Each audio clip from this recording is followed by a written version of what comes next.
The news day continues here on One News Now. I'm Riza Diaz. The Justice Department claims that suspects in the Degamo slay are being offered 8 million pesos each to take back their sworn statements. Justice Secretary Boying Remulla said that former DOJ Undersecretary Reynante Orsea was the one who instigated the bribe.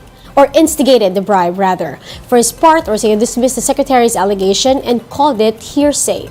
Lawyers for the other suspects also denied Remulla's claims since the gunmen are under the custody of the NBI.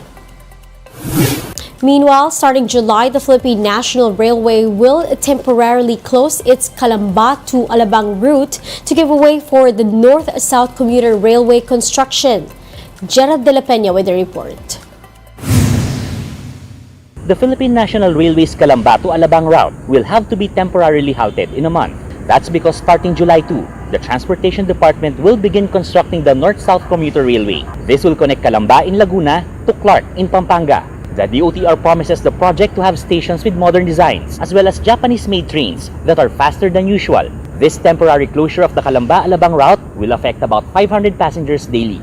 The DOTR said it would be better to suspend the train line's operations altogether since it would be costlier for the government and unsafe for commuters if they do otherwise. Usually, 2 years ang kakailanganin mo para sa right-of-way at 3 years ang kakailanganin mo para sa construction, civil works. Bakit 2 years? Sapagkat hindi ka lang nagre-relocate ng ISF, nagre-relocate ka rin ng utilities. Meralco, phone companies, Maynila. The 147-kilometer elevated railway will pass through Calamba, Metro Manila, and Bulacan before it reaches Pampanga. The expected construction cost is a whopping 837 billion pesos. The project's funding will be taken from the government's national budget as well as loans from the Asian Development Bank and the Japan International Cooperation Agency or JICA. The DOTR has already asked the Land Transportation Franchising and Regulatory Board or LTFRB to add jeepney routes, which will bring passengers from Laguna to bus terminals.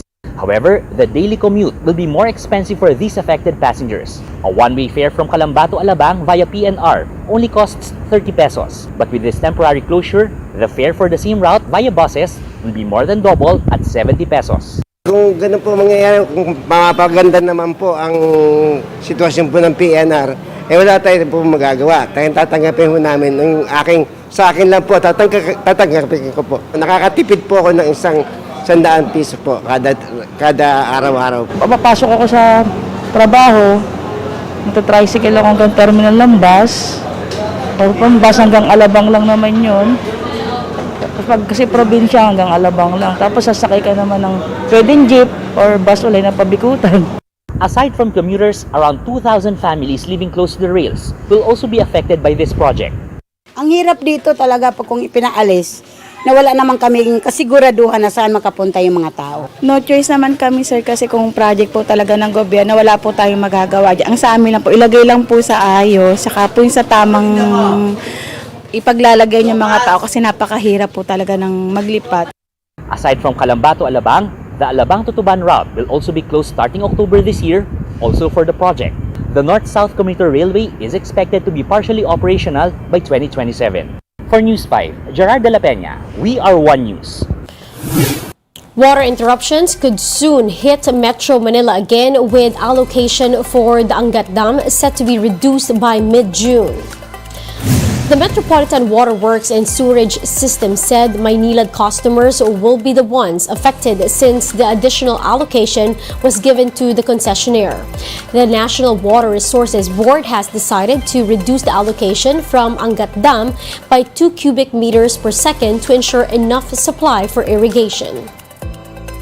Magkakaroon po ng interruptions, especially during night time, no? Pero idagdag ko lang na dapat may implement po yung mga new mitigating measures. Hopefully maayos po natin at hindi po magkakaroon ng interruption. For its part, Maynilad said they will use their water treatment plant in Cavite to provide additional supply. They're also set to repair all faulty water lines. The company notes, though, that demand is also a factor causing severe interruptions. Biglang magkaroon ng sudden increase ng demand sa ating mga customers, posibleng maapektuhan yung mga in-place mitigating measures namin. We'll be back with more stories after the break. Keep it here on One News.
Of the president for signing. Yung test of economic viability na hanggang nung pinasa nila, hindi nila sinapit. Dahil sa pagmamadali nila, ang binigay nila ay business proposal. Hindi naman test of economic viability na hinihiling ng ating saligamadan. Here are other stories we're keeping our eyes on. Pag-asa has declared the start of the rainy season in the country. The Weather Bureau said widespread rain brought about by Typhoon Betty and the Habagat hit the required volume to declare the start of the wet season. The Interior Department wants to intensify drug testing in government offices. According to DILG Secretary Benhur Abalos, this is a way to reduce demand for illegal drugs. Abalos also encourages the private sector to have their own drug policies. And in sports, the Denver Nuggets dominated Miami Heat in their first NBA final stint in franchise history. Denver is now looking to extend their advantage in Game 2. And those are the top stories of the hour. Join us later at 10:45 in the morning as we continue to monitor the day's biggest stories. I'm Riza Diaz. We are One News.